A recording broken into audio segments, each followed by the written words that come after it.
Hello, everyone. This is Dr. Crispin, and welcome to this week's live session for LM407 Introduction to International Business. And tonight we have a presentation that's going to encompass chapters 8 and 9. Before we get started, I just wanted to say thank you all for the great submissions that you've been making, your assignments. You've all done a great job, and I see that you put a lot of effort into your assignments, and it really shows. So thank you for that. And it's turning out to be a very good class, and your contributions have made it that way. So anyway, well, let's get started with our presentation this week, chapters 8 and 9.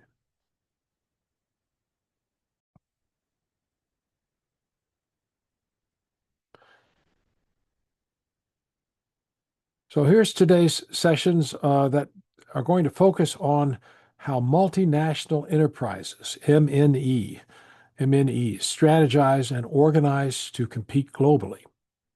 And this presentation is going to explore strategic predispositions, environmental assessments, and organizational structures using real-world examples like IKEA and Unilever to make concepts relatable.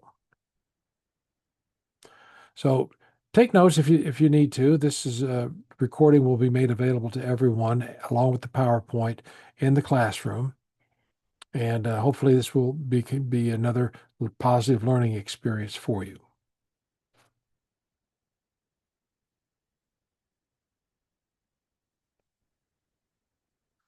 The goal for this session is to give you a roadmap.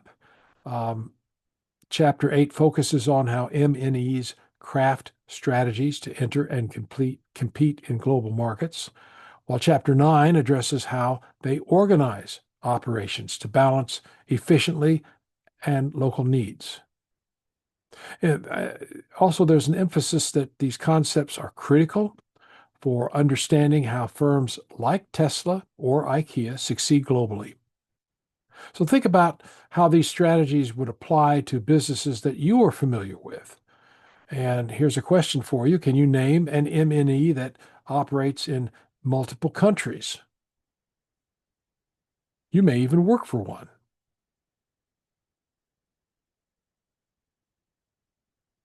There are 4 strategic predispositions that are outlined in Chapter 8, which shape how MNEs approach global markets. And these are ethnocentric firms. They prioritize home country practices, which can ensure consistency, but may limit local responsiveness. Polycentric firms like Nestle adapt to local markets, fostering flexibility, but risking coordination challenges. Regiocentric firms like Samsung focus on regional strategies, balancing scale and adaptation. And geocentric firms like IKEA blend global standards with local needs, requiring complex management. So IKEA is an example of standardized furniture design globally, but with regional variations in size or style. So which predisposition might work best for a tech startup expanding globally? It's a good question there, and there are plenty to think about.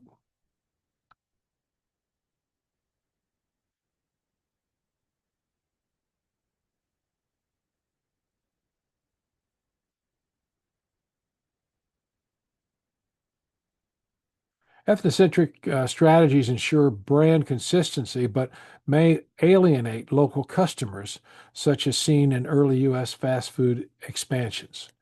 Polycentric approaches like Nestle's localized product lines enhance market fit, but can lead to fragmented operations. And regiocentric strategies like Samsung's regional hubs optimize scale, but they may miss global synergies. And geocentric strategies like IKEA's offer balance, but require sophisticated coordination. So here's an example featuring IKEA. Their global supply chain ensures cost efficiency, but local store layouts adapt to cultural preferences. What's one potential downside of a polycentric approach for a company that you know? That's something that you can think about.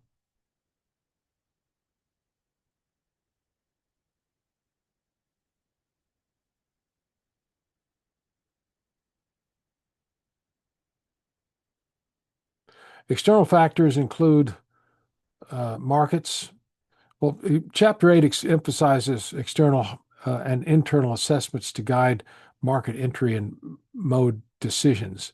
So external factors include market potential, for instance, demand for EVs in Europe, and risks such as India's regulatory complexity.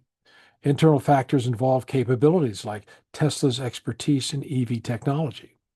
Use Tesla's German factory as an example. Uh, we could say it's chosen for its stable politics and skilled labor with greenfield investment to maintain control.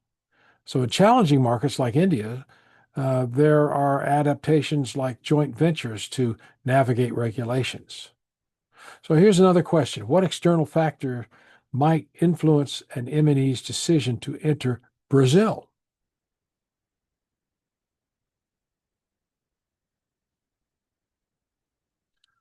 A real-world example from Chapter 8 might be to make concepts tangible, would be to explain that Tesla chose Germany for its stable political environment and strong automotive market, aligning with external assessment principles. And the greenfield investment reflects Tesla's internal strength in proprietary technology, ensuring control over production. And there are adaptations like localizing supply chains to comply with EU regulations. This this may raise the question, such as how might Tesla adapt its strategy to a culturally different market like Japan? This case shows how external and internal analysis shape strategy decisions, setting the stage for organizational structures in Chapter 9.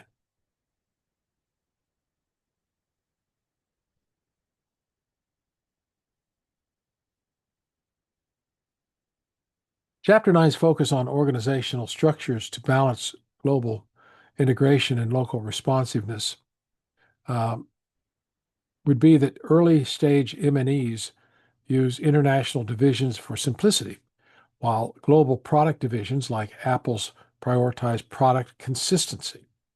And geographic divisions like Coca-Cola's regional units enhance local product consistency. And geographic divisions like Coca-Cola's regional units enhance local responsiveness. Matrix structure combine both, but can be complex, and transnational structures like Unilever's optimize both goals. Unilever, an example featuring Unilever, global R&D uses it for efficiency, local marketing for responsiveness. So which structure might suit a small M&E entering just one region? That's something good to think about. Choosing the right structure aligns with the strategic predispositions from Chapter 8.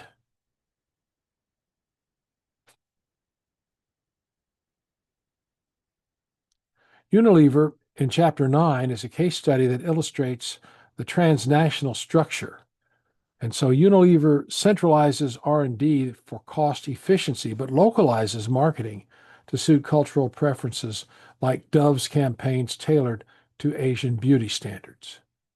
So there are some of the challenges like role ambiguity in matrix-like setups addressed through clear job roles and digital collaborations tools.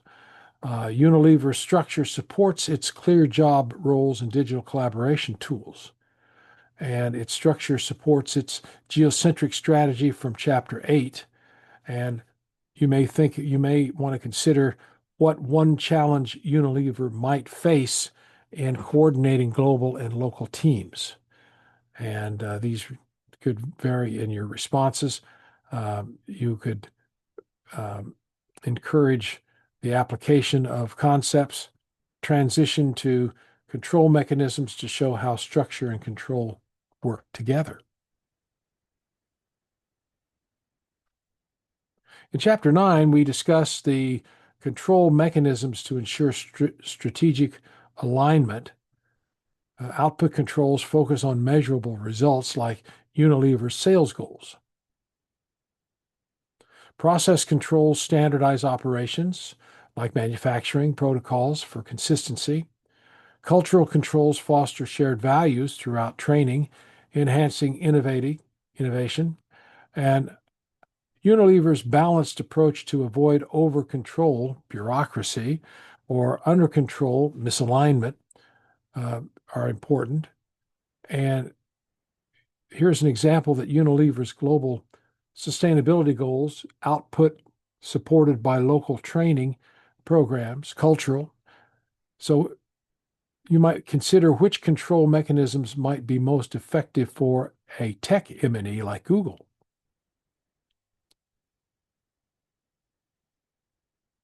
There might require a transition to headquarters subsidiary dynamics to complete the Chapter 9 discussion. In Chapter 9, the focus continues on headquarters subsidiary dynamics. Subsidiaries range from implementers following HQ directives to initiators driving innovation, with autonomy increasing accordingly. In the pharmaceutical industry, for example, an Indian subsidiary developing affordable drugs for local needs acts as an initiator, enhancing knowledge flow to HQ. You may want to highlight or consider how high autonomy boosts responsiveness but requires coordination. So consider what level of autonomy should a retail subsidiary in China have. You may emphasize that this dynamics tie back to the strategic goals from Chapter 8.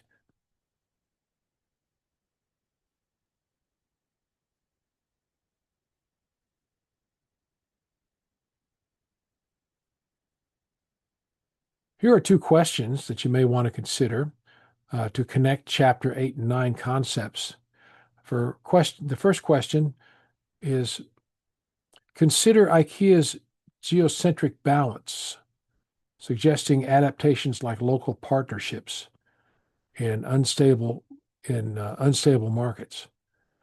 For question 2, the second question, you may want to weigh the structures like the matrix transnational for tech M&Es and consider innovations and scale.